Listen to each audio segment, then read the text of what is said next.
for 16 years. I thought I knew my own husband. I cooked his dinners, built a $12 million company, smiled at his family while they told me I wasn't warm enough. Then I found the hotel charges. Fairmont, Pittsburgh, twice a month, $40,000, leaving my accounts every 30 days. His mistress was my employee. His theft funded their affair. And the board meeting where he planned to crown himself CEO. That became the day I handed him a termination letter and a criminal referral instead.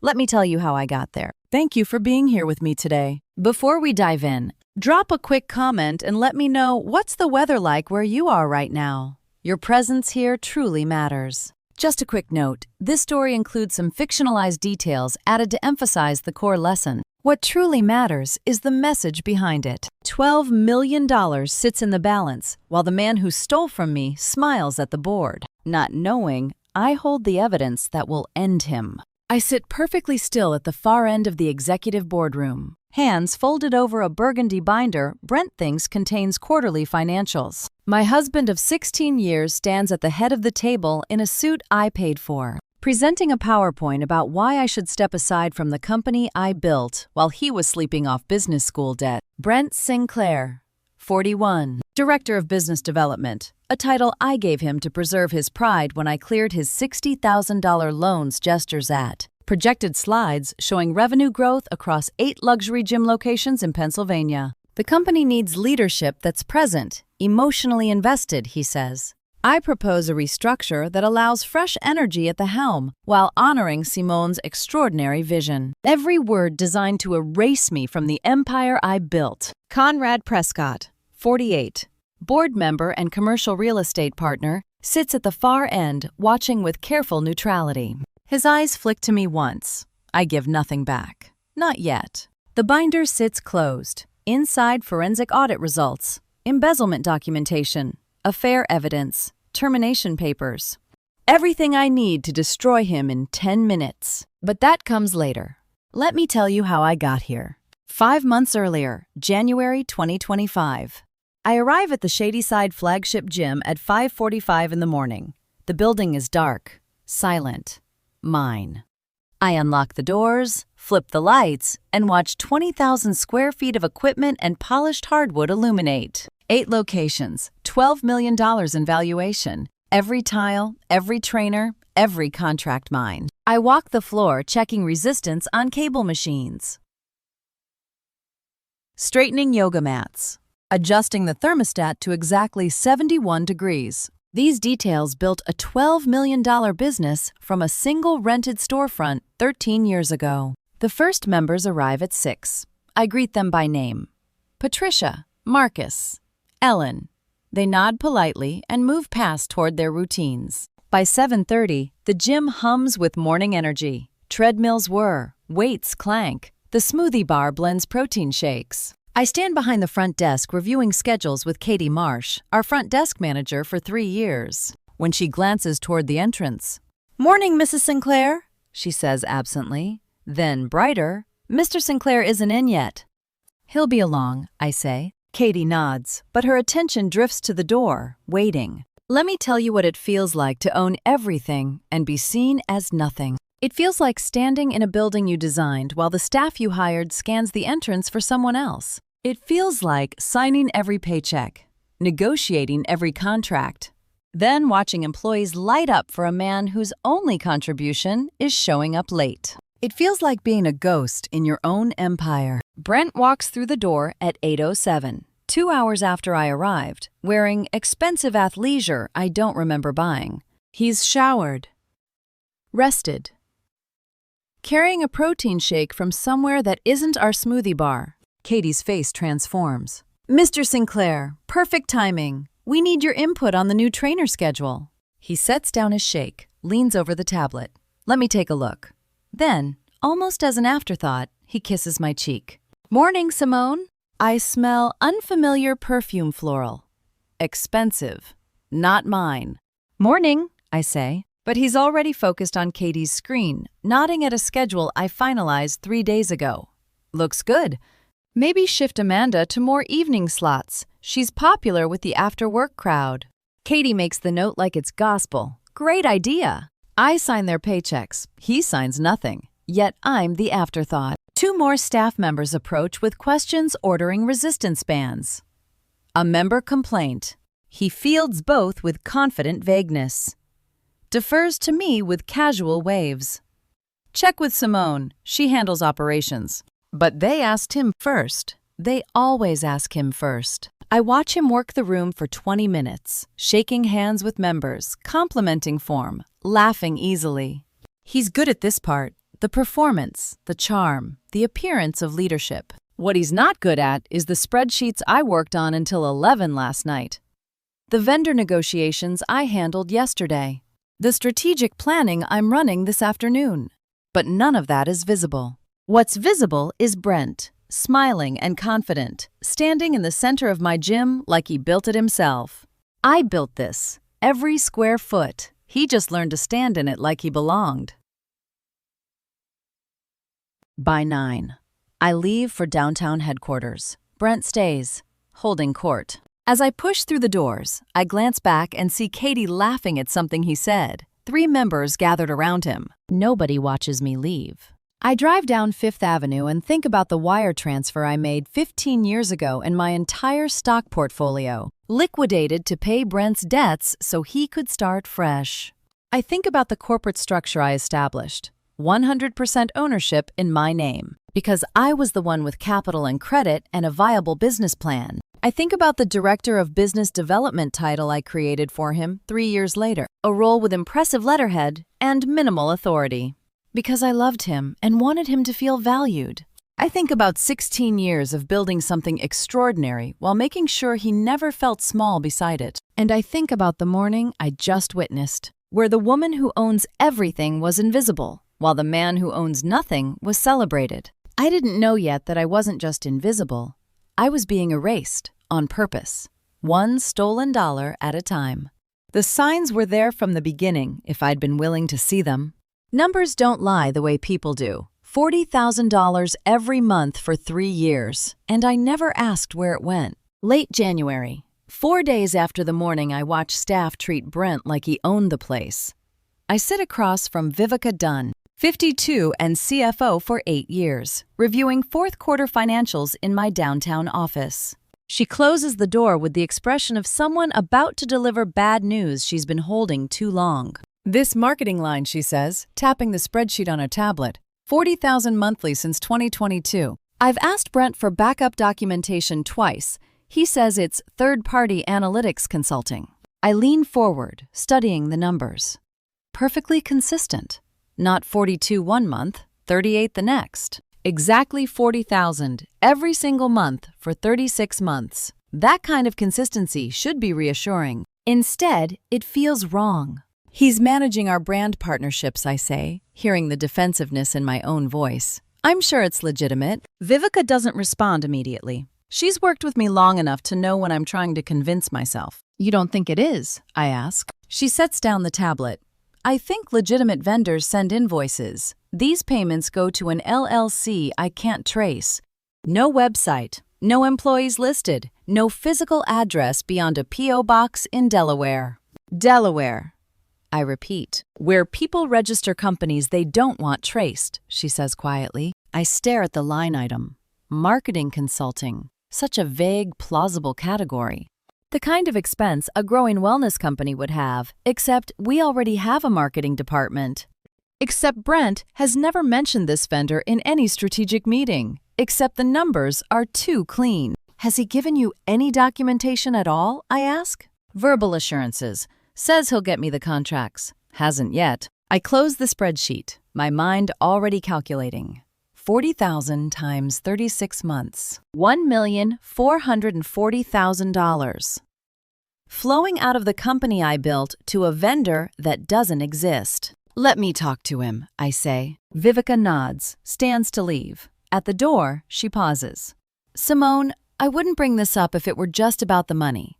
But when vendors won't produce invoices, it's usually because they can't. After she leaves, I sit alone with the numbers.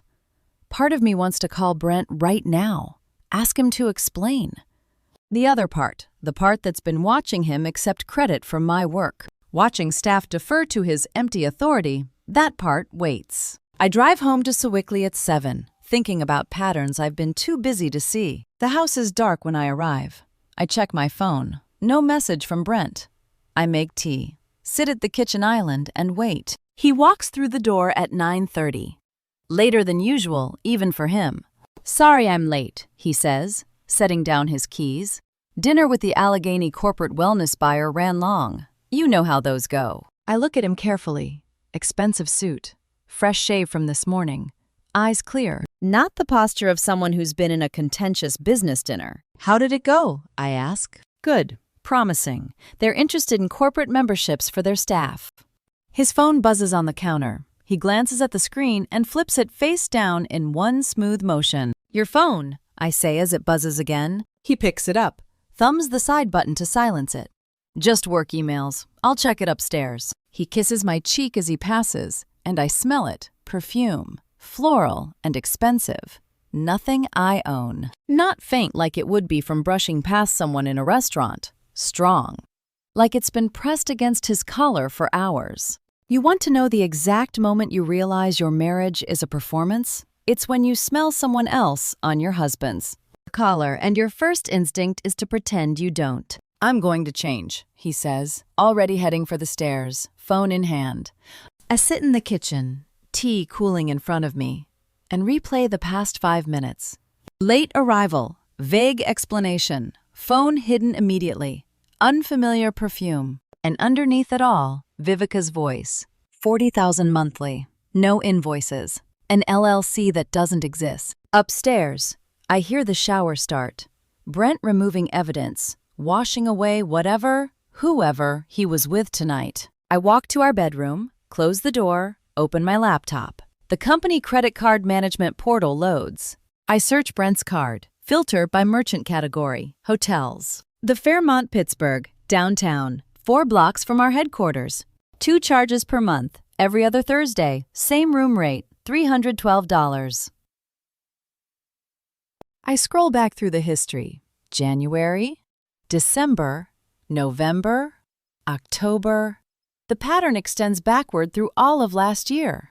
24 charges, twice monthly, like clockwork. I cross-reference the dates with my calendar. Every charge falls on a Thursday, when I had evening board commitments or late strategic meetings. Nights when I told him not to wait up. When I came home to find him already asleep. Nights when he had hours to do whatever he wanted. 4 blocks from the office. In a hotel room charged to the company he doesn't own. 40,000 a month. I whisper to the empty room. Hidden phone. Someone else's perfume. The shower shuts off. I hear Brent moving around in the bathroom, humming something I don't recognize. I click back through older statements. The Fairmont charges start in March of last year, 11 months ago, right around the time that $40,000 marketing line item appeared. The Fairmont, downtown, charge to company card, twice a month since last March. My hands are steady on the keyboard. No trembling, no tears. Just data points connecting into a picture I can't unsee. This is not paranoia. This is data. 3 signs, 1 night. No more excuses. The hotel charges form a pattern. Every other Thursday for 11 months. The same boutique hotel 4 blocks from our headquarters. Brent steps out of the bathroom, towel around his waist, smiling at me. "Coming to bed?" he asks. I close the laptop. Yes, but I'm not coming to bed. I'm coming to a decision. Some truths require looking backward before you can move forward. I built him a throne and called it generosity, never imagining he'd use it to bury me. That decision I came to, lying beside my husband while hotel charges glowed on my laptop screen. It wasn't about confrontation, not yet. First, I needed to understand exactly what I'd built and exactly what he'd stolen, which meant looking backward at the foundation I laid with my own hands. 2011. I was 27, freshly credentialed as a personal trainer with business management coursework and $8,000 saved from 3 years of 60-hour weeks. Brent was 27, 2 years out of business school with $60,000 in loans and a failed startup that sold enterprise software nobody wanted. I opened the first Sinclair Wellness location in a rented storefront in Oakland, 1,200 square feet, used equipment, me as the only trainer.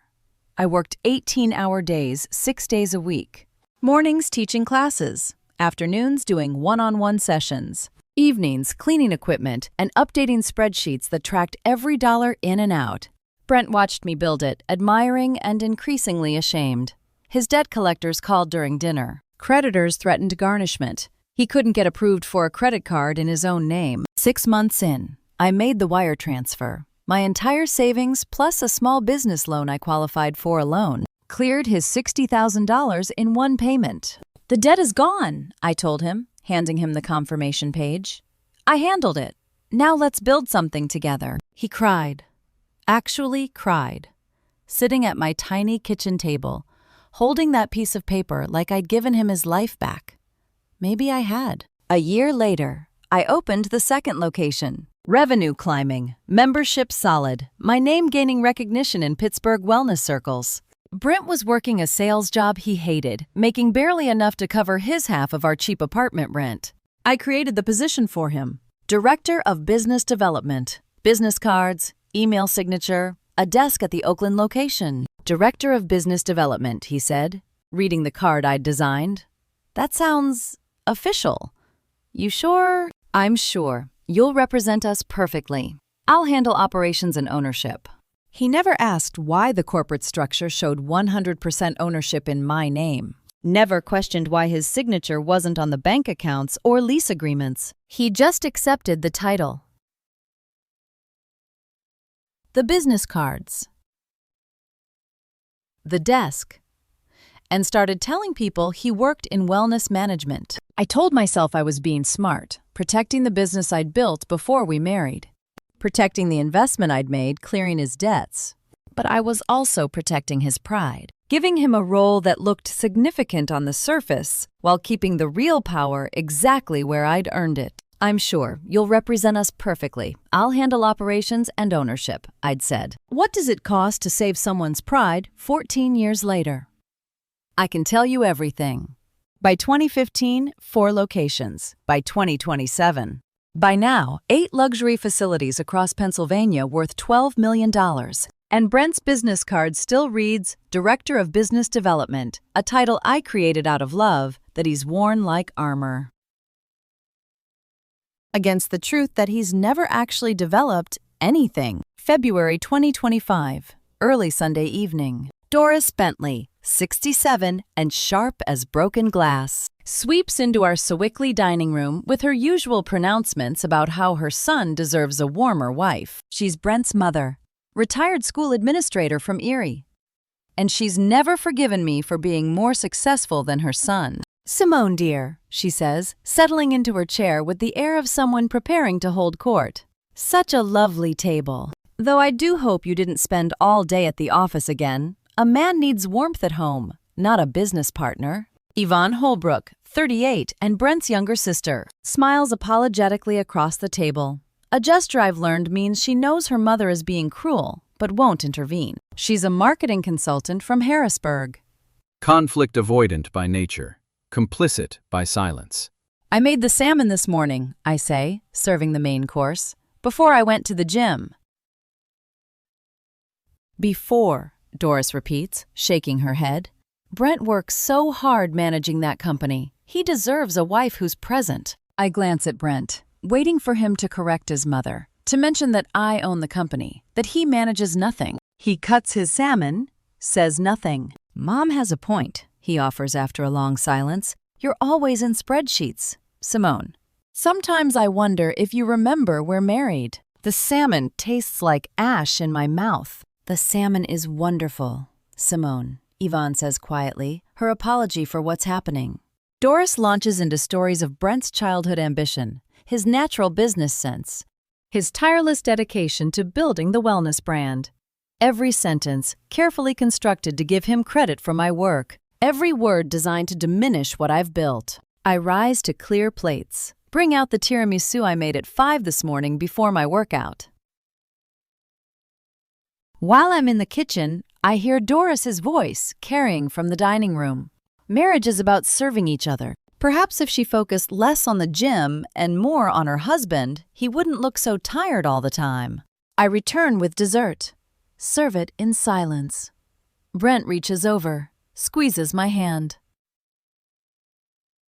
We could take a vacation, he says. Just us. Step back from work a bit. Step back from the company I built while he watches from the throne I gave him. More coffee, anyone? I ask, my voice perfectly level. They wanted me warm. I was warm. I cleared $60,000 in debts, handed him a career, built an empire he could claim credit for.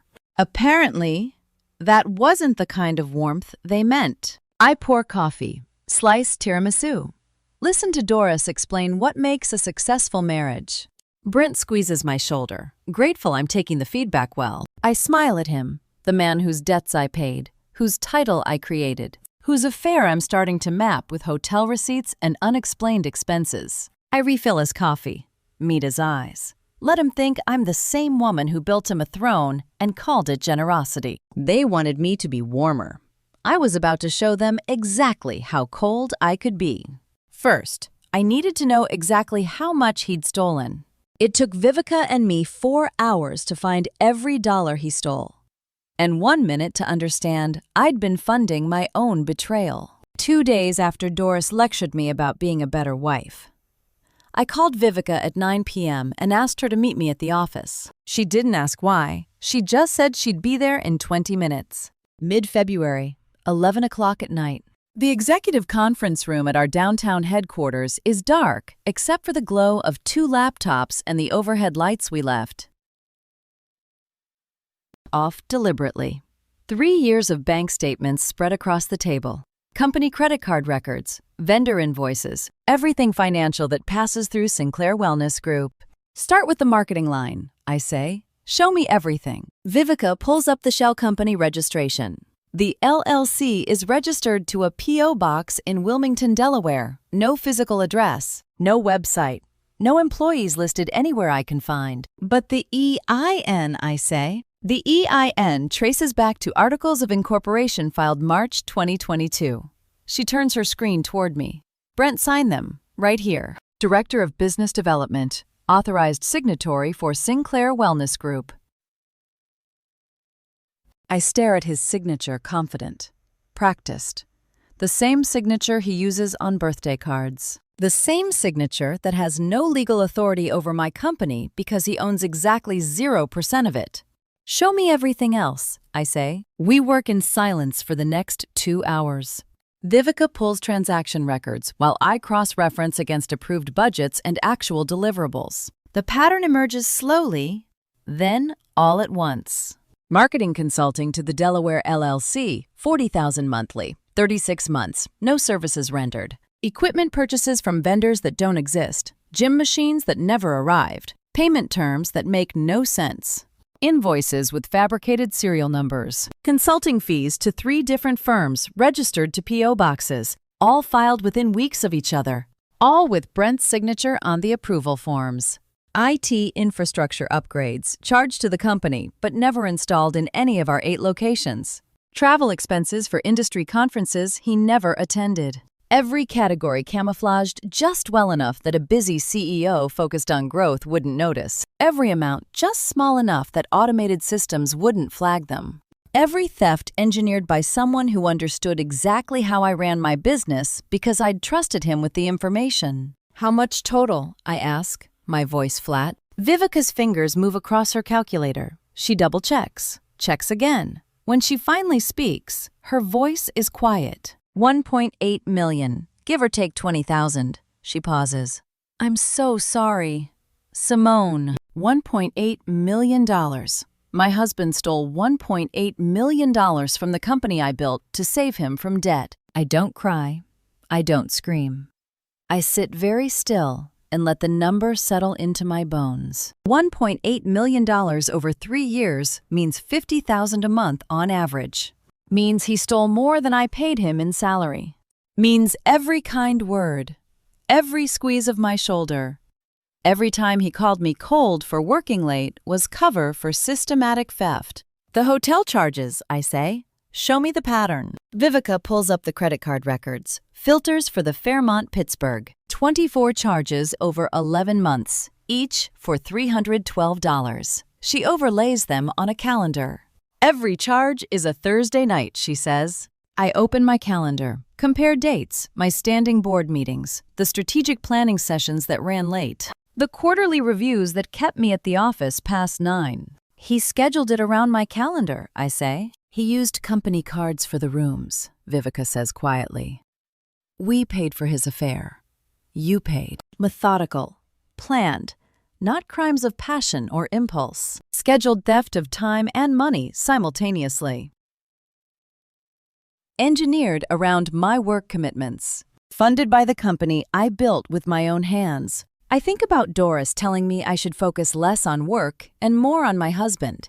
I think about Brent squeezing my shoulder, suggesting we take a vacation. Step back from the business. Step back so he could steal more easily. Be warmer so I wouldn't notice the cold precision of his betrayal. Print everything, I say. Every transaction, every invoice, every registration document. I want paper copies of all of it. Vivica nods, stands to leave. At the door, she stops. What are you going to do? I'm going to think, I say. Alone. She leaves at 3 in the morning. I sit in my office. Evidence printed and stacked in 3 neat piles. Financial theft, affair documentation, corporate structure proving my sole ownership. Grief is hot. Rage is hot. What I feel at 3 a.m. in that empty office is the opposite absolute zero. The temperature where all motion stops and everything becomes perfectly, lethally clear. I don't call Brent.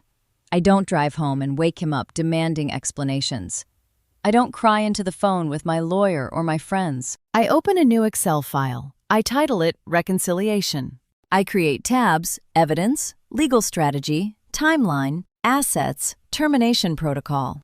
Under Legal Strategy, I type my first entry, 100% ownership, sole authority to terminate, no board approval required. Under Timeline, I type Target Date for Action, TBD. Gather all evidence first, build airtight case.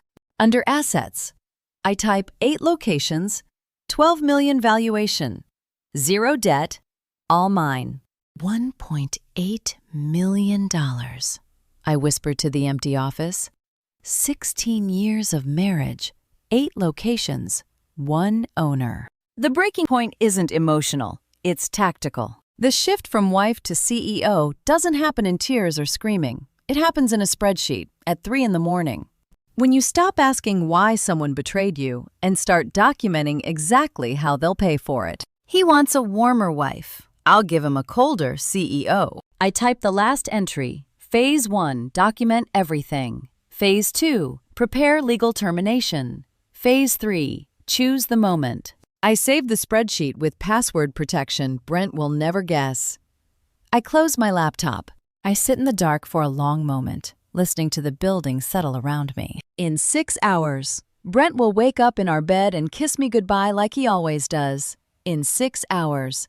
I'll smile back like I always do. But everything has changed. He's been building an exit for 3 years. Now it's my turn. First, I need to know who's helping him. Vivica brought the evidence. The attorney brought the law. And I brought 16 years of perfect documentation to the conference room at Kemp & Associates. Mrs. Sinclair, I've reviewed the forensic audit your CFO provided. Russell Kemp, 61. Corporate attorney and partner at this firm for 23 years. Spread the reconciliation spreadsheet across the mahogany table. The pattern is clear. Shell company. Monthly transfers. Hotel charges at the Fairmont Pittsburgh. $1.8 million over 7 years. Vivica sat beside me, silent and solid as the evidence she'd compiled. Outside the 20th floor windows, Pittsburgh's February skyline stretched gray and cold. What are my options? I kept my voice level, professional, the same tone I used for quarterly earnings calls. Russell tapped the corporate bylaws I'd brought. You own 100% of Sinclair Wellness Group. Your husband holds the title Director of Business Development, but he's an at-will employee, no employment contract, no board approval required for termination.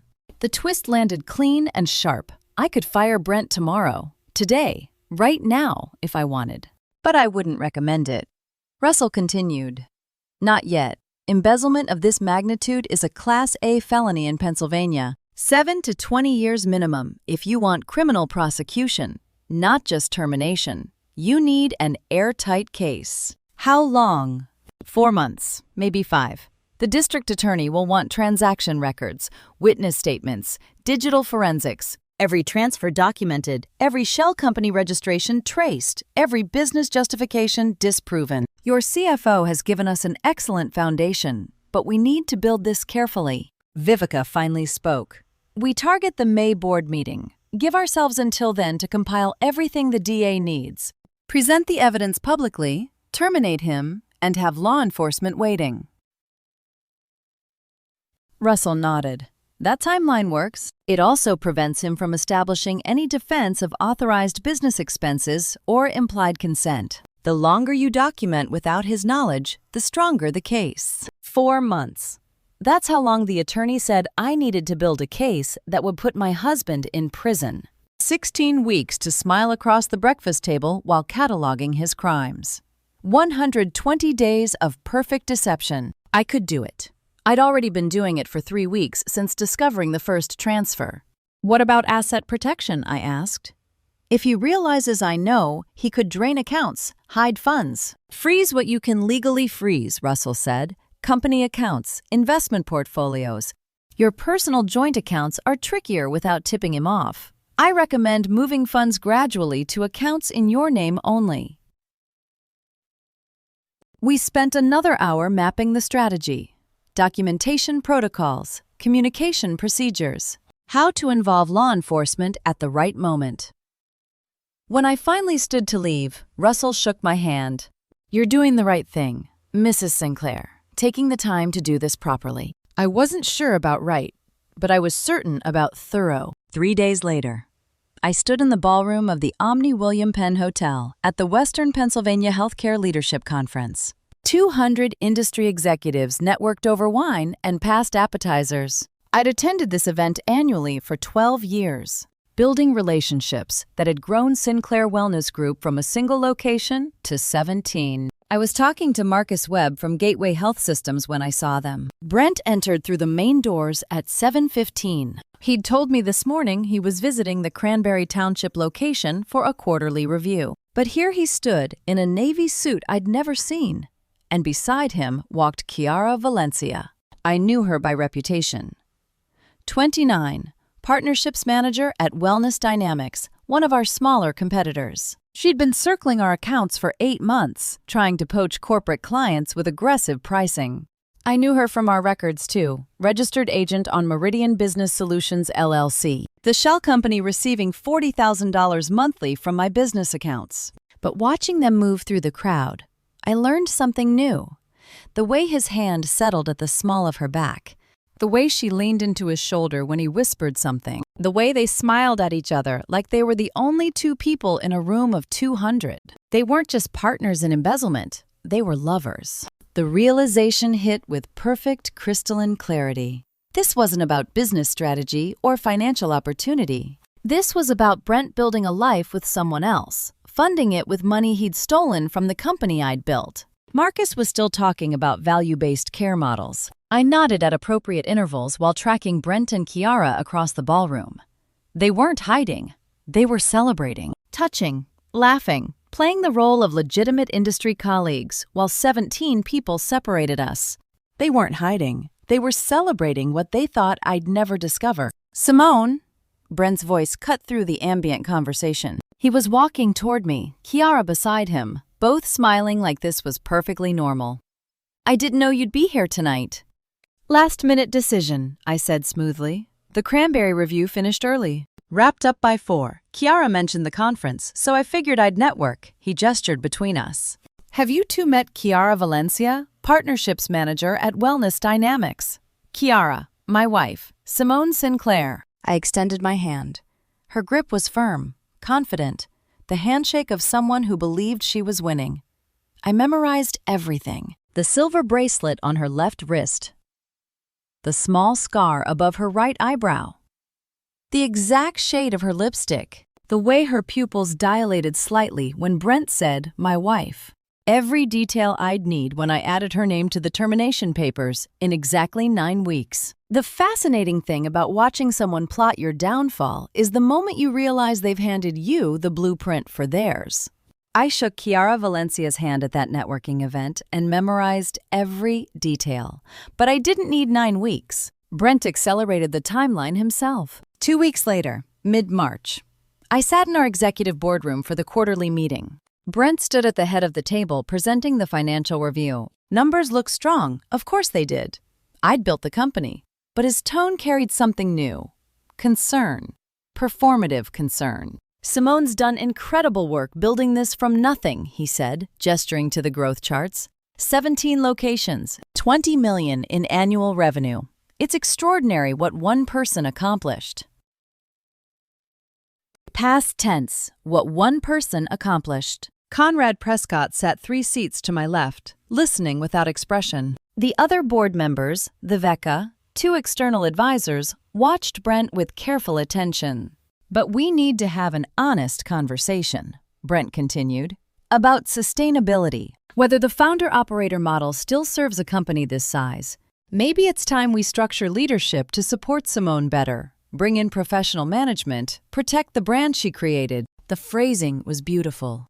Support Simone, protect the brand, as if he wasn't suggesting my removal, just my elevation to figurehead. "What kind of restructure are you proposing?" Brett Conrad asked. "Nothing concrete today, just planting the seed for consideration. We can finalize at the annual meeting in May if the board thinks it's worth exploring. Governance that preserves founder vision while distributing the leadership burden. Maybe CEO role is too demanding for one person at this stage." There it was, the takeover positioned as protection, the coup framed as care. He thought he had the board. He thought this performance would seed the idea. Let it germinate for 6 weeks. Boom into consensus at the May 15th annual meeting, when he'd propose himself as CEO and Chiara as his COO.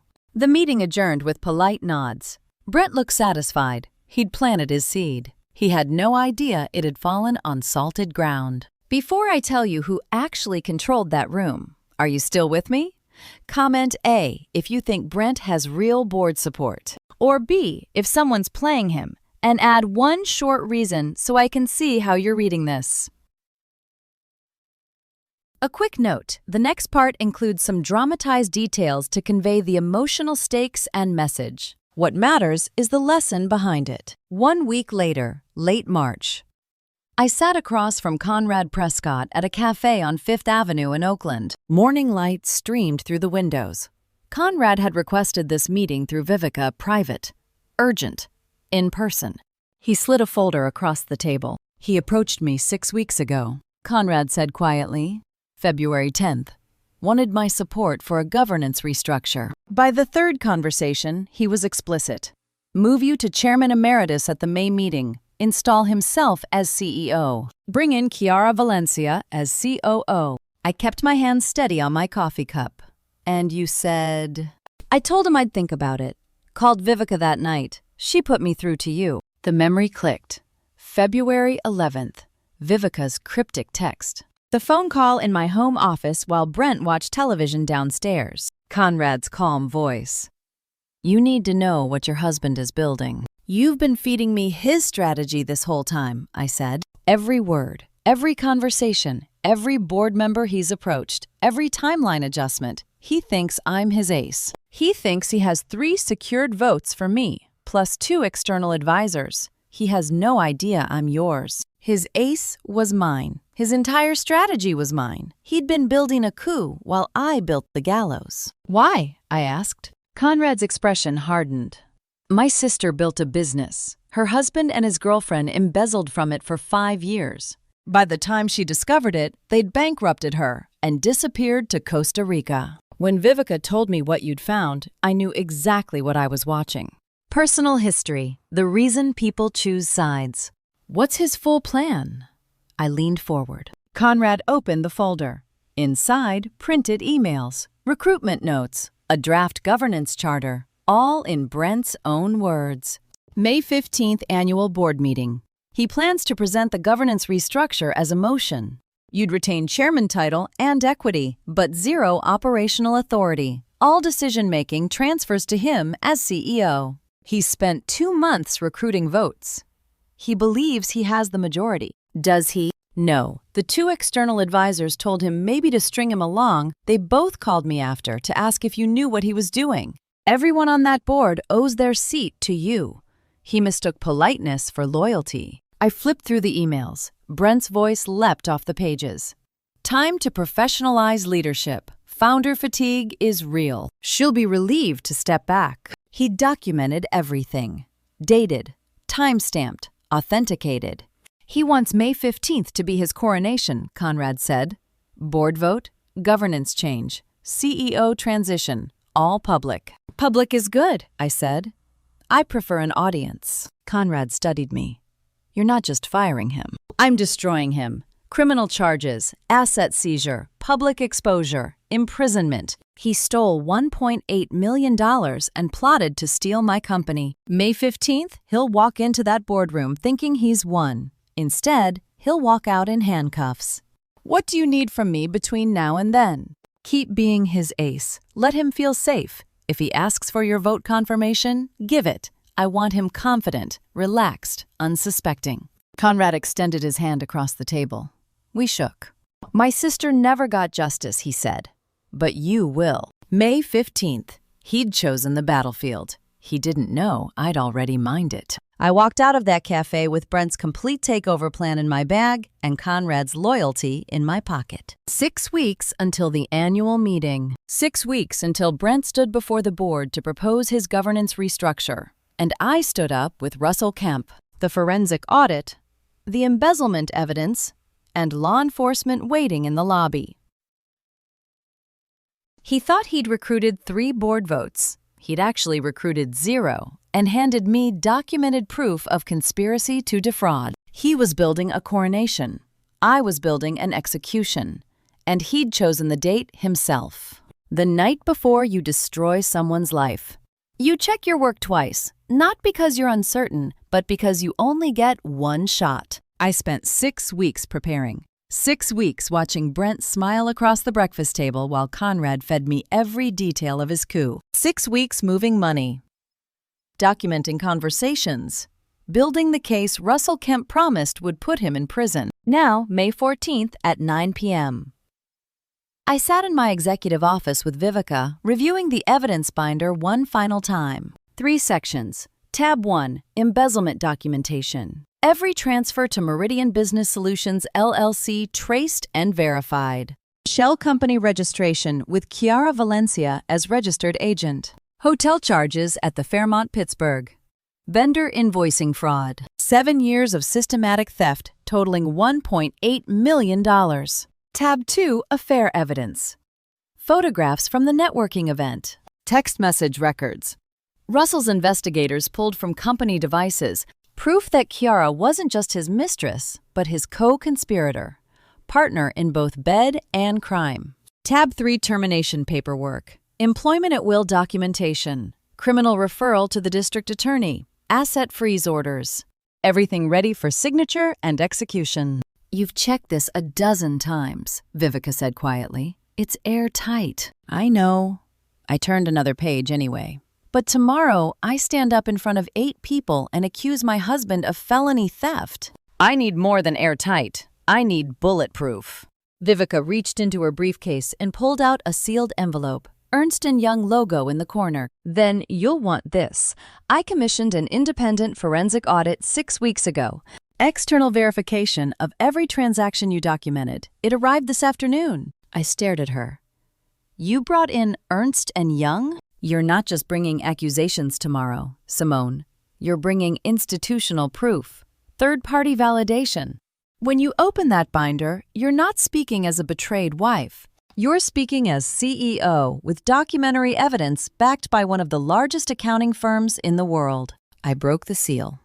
40 pages of forensic analysis. Every finding matched our internal audit. every dollar traced, every transaction verified, independent, objective, unimpeachable. He thinks tomorrow is a formality, I said. Annual meeting. Rubber stamp his governance restructure. Champagne by noon. What time does the meeting start? 10 a.m. I closed the binder. He'll be destroyed by 10:30. Vivica stood. I'll be there at 8:30 tomorrow. We'll load the presentation together. After she left, I sat alone in the silent office.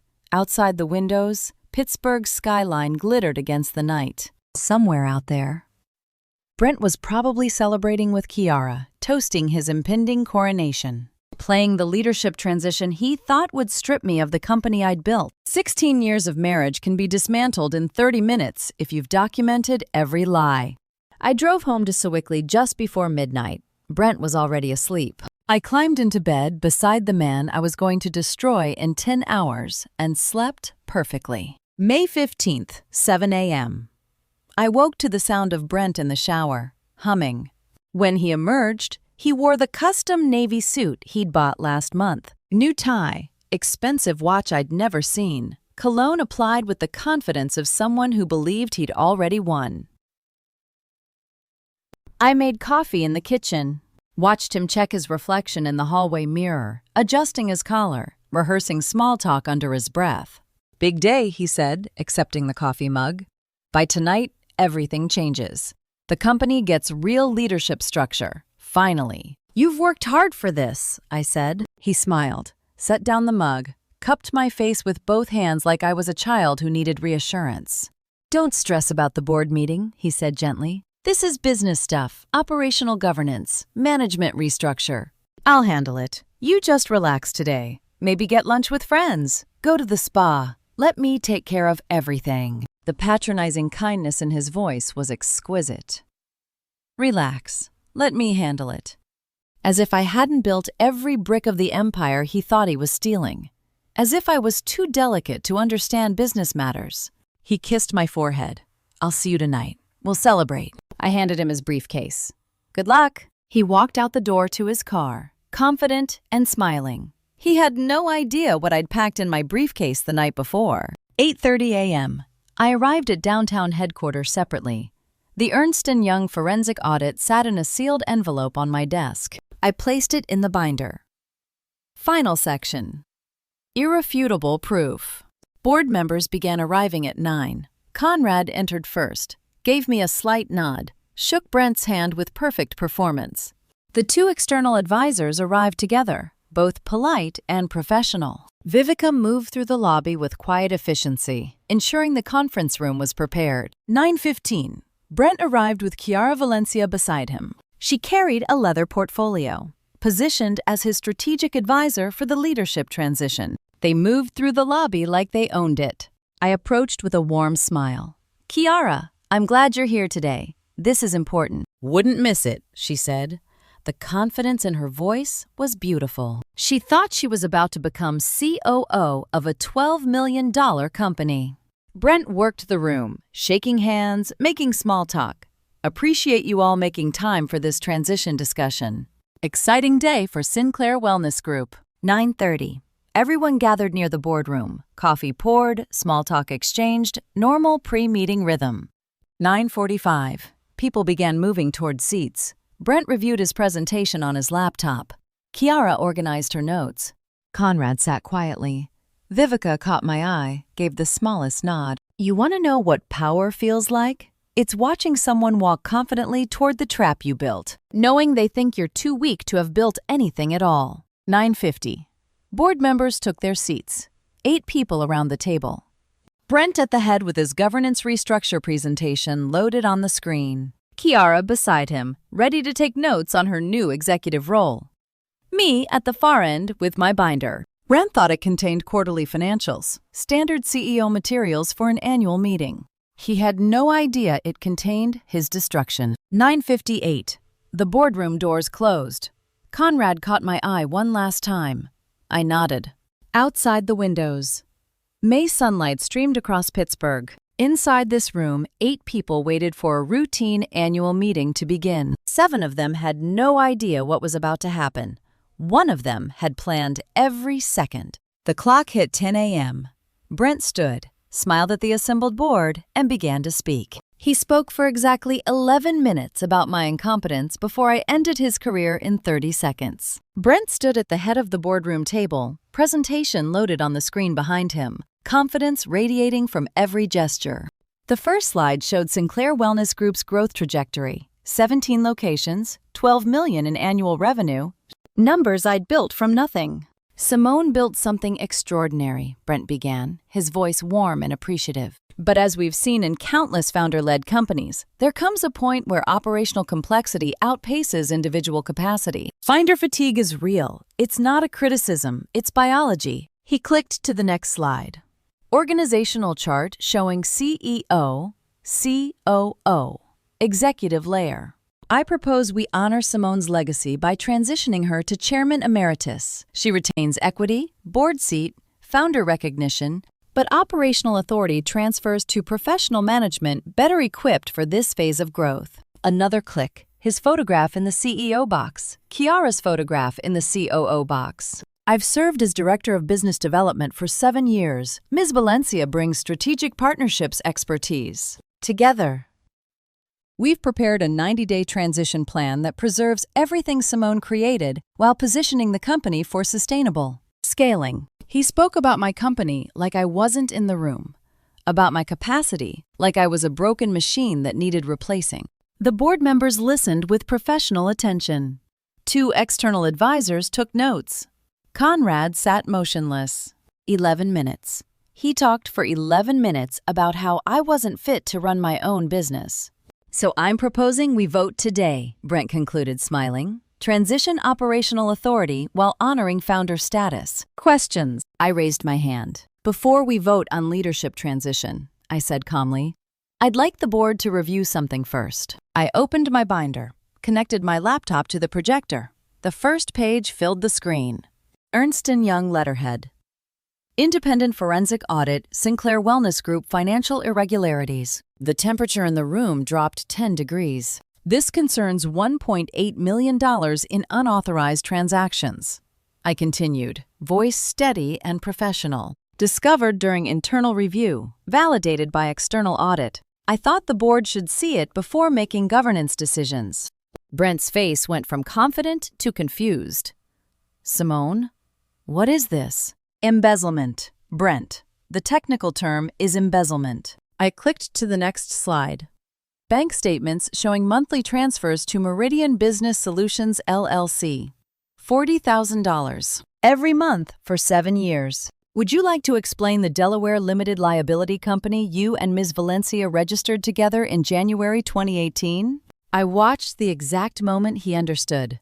The slide changed to his signature on the LLC paperwork. His face went white. He knew. Chiara Valencia sat frozen beside him, portfolio forgotten in her lap. I walked through the findings methodically. Every transfer documented. Shell company registration showing both their names as registered agents. Hotel charges at the Fairmont Pittsburgh, twice monthly, February 2020 through March 2025. Vendor invoicing fraud. Systematic theft totaling $1.83 million. The Ernst & Young audit validated every transaction. Independent, institutional, unimpeachable. The audit also documents the affair, I said, clicking to the next section. Timeline correlation between hotel charges and shell company deposits. Text message records from company devices. Photographic evidence from industry events. The networking event photograph filled the screen. Brent's hand at Chiara's back, both of them smiling. Brent found his voice. You can't. This is a private board meeting. You can't just... I can absolutely present financial fraud evidence at a board meeting, I said. Especially when you're proposing to take control of the company you've been robbing, Vivica spoke quietly. The documentation has been referred to the district attorney. Class A felony embezzlement. One of the external advisors cleared his throat. Brent, is this accurate? Did you register this LLC? Brent looked at Chiara. Chiara looked at the table. Neither spoke. Then Conrad Prescott leaned forward. For the record, Conrad said, voice clear and formal. Burt approached me in February seeking my vote for this governance restructure. He believed he had secured my support along with 2 other board members. I reported his recruitment effort to Ms. Sinclair that same evening. Everything he told me about his takeover plan, she knew. I've been providing her detailed updates for 3 months. Brent's head snapped toward Conrad. You said you were with me. You said— I said I'd think about it, Conrad corrected. I thought about it for approximately 4 hours before calling Vivica to inform the CEO that her husband was plotting a coup. The betrayal on Brent's face was exquisite.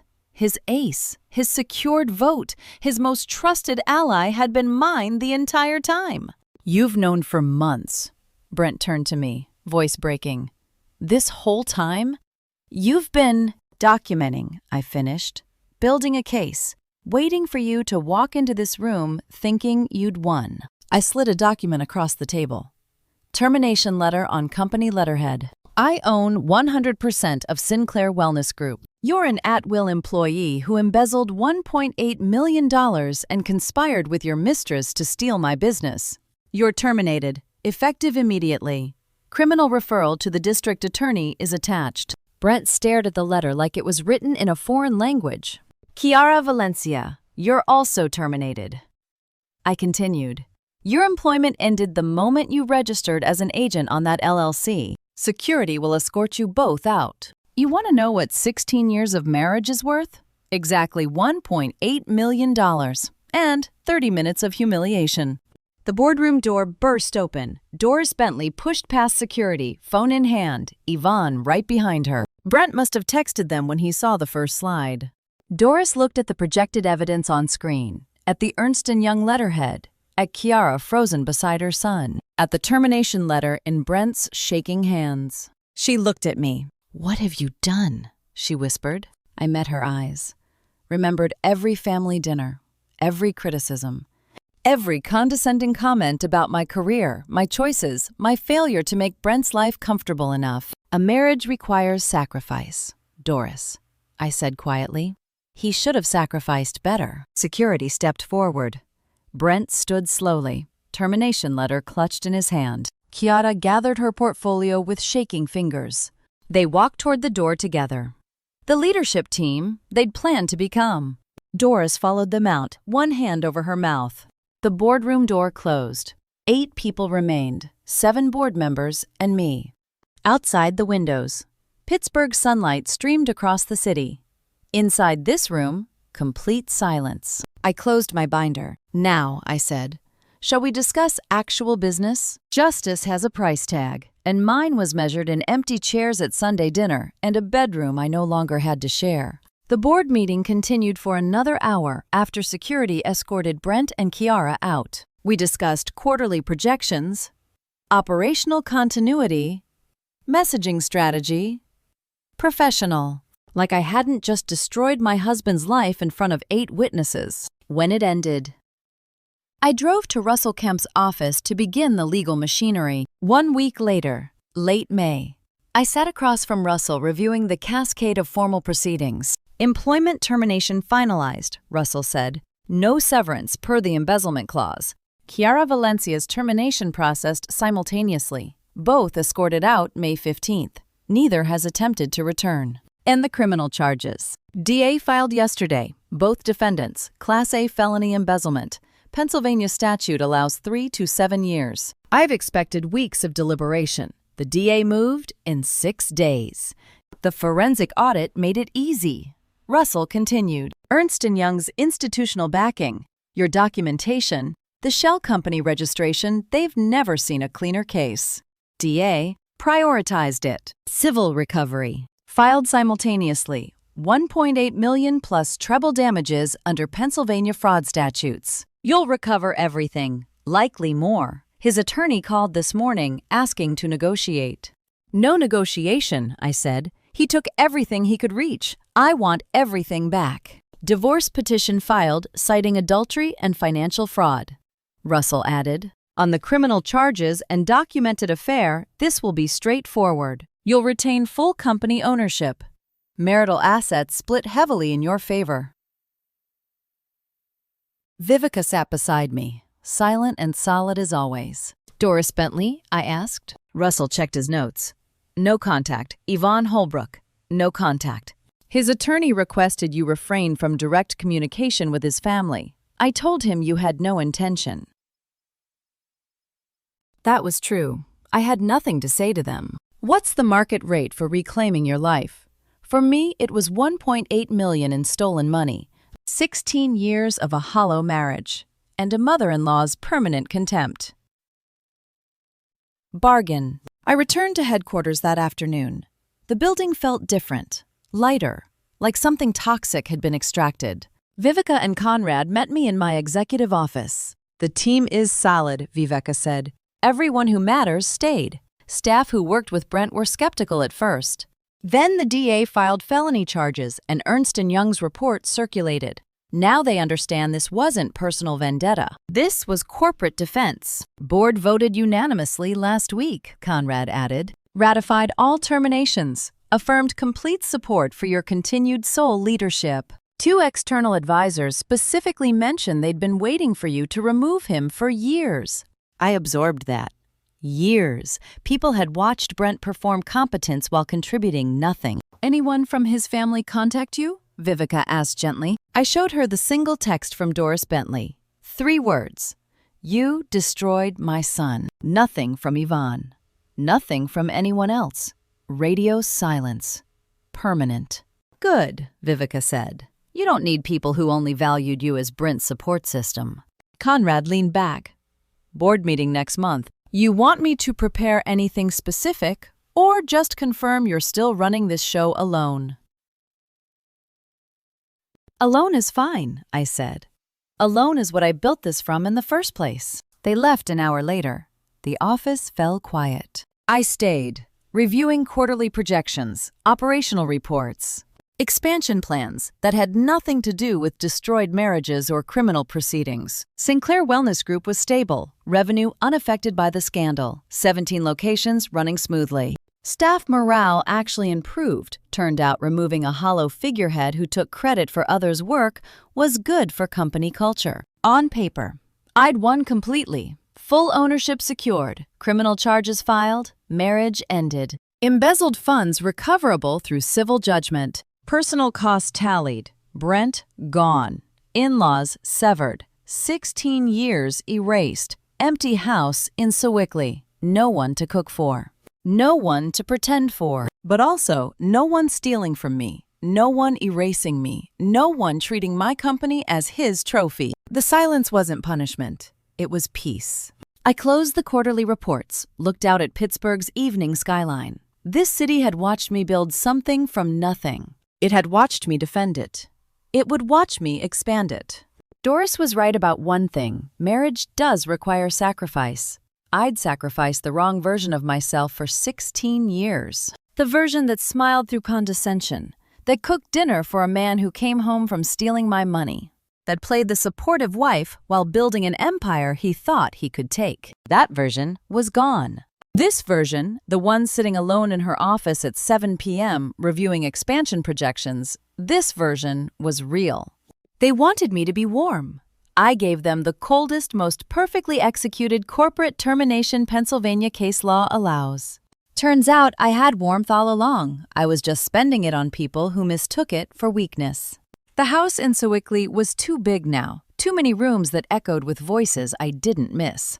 Tomorrow, I'd call a realtor. Find something smaller, something mine. I locked my office and drove back to Sewickley alone.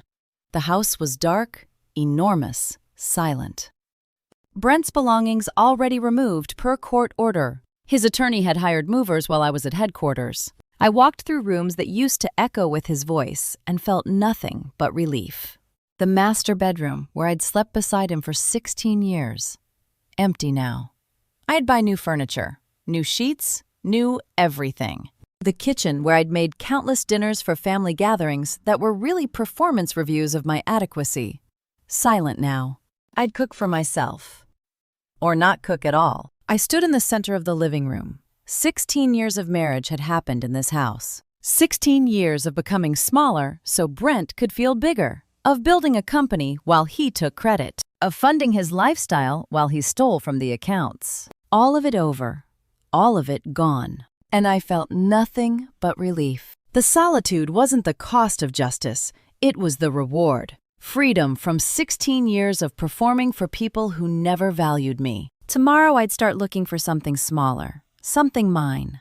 But first, there was one more thing to build. I built the 9th location with the exact money he stole from the first date. And I made sure the ribbon was his favorite color. Early June, 6 a.m., North Hills, Pittsburgh. The thing I'd needed to build stood in front of me. Sinclair Wellness Group, 9th location. Glass walls catching dawn light exactly like the Shadyside flagship had 14 years ago. Local press assembled. Staff gathered in matching shirts. Vivica stood to my left holding ceremonial scissors. Councilwoman Helen Garrett, North Hills District Representative for 8 years, stood ready with the enthusiasm of a politician who recognized a good local success story. No partner beside me, no husband taking credit. Just me and the business I'd built. Simone Sinclair has built 9 wellness locations across Pittsburgh, Councilwoman Garrett said into the microphone. All from the ground up. That's the Pittsburgh story we love to tell entrepreneurs who build things that last. I took the scissors from Vivica. The ribbon was navy blue, Brent's favorite color. The same color tie he'd worn to the May 15th board meeting when he thought he was becoming CEO. I cut it in one clean motion. Inside, mounted beside the check-in desk, a small plaque, Sinclair Wellness Group, 9th location, built 2025, funded by recovered assets. Everyone knew what that meant. I wasn't hiding. I'd taken back what was stolen and built something beautiful with it. Vivica appeared at my elbow during the reception. You could have used financing. You didn't have to use the recovered funds so publicly. I wanted everyone to know, I said. He stole from these locations. I took it back and built a 9th. That's not revenge. That's accounting. The plaque said what I couldn't say in court filings. It said you tried to steal my life's work, and I turned your theft into expansion capital. By 7 a.m., the ceremony was over. Everyone filtered out. I stayed. The gym was empty, silent except for ventilation systems humming. I walked through the space slowly, touched the equipment I'd selected, stood on floors I'd designed, felt ownership completely. My phone buzzed. Email from Brent's attorney. 3rd one this week. Subject settlement discussion. Time sensitive.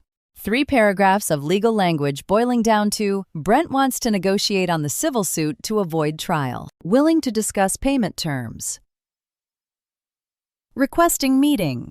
He was desperate. Each email more urgent than the last. The criminal charges were proceeding regardless. Felony embezzlement doesn't disappear through negotiation. But the civil suit, the one seeking full recovery plus treble damages, that one scared him. Public trial, testimony under oath. The whole story told in open court. I set the phone down without responding.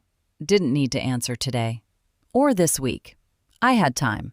He didn't. They said I was cold.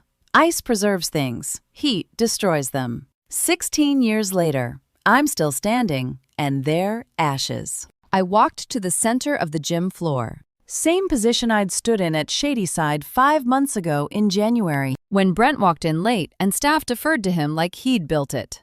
When I'd felt like a ghost in my own business. Now, 9th location, my name alone on the deed, my money in the construction, my vision executed, no one to share credit with, no one to erase me. I remembered Doris saying I only knew how to work, Brent calling me career-obsessed, cold, incapable of warmth. They'd meant it as criticism. Diagnosis of my failures as a wife.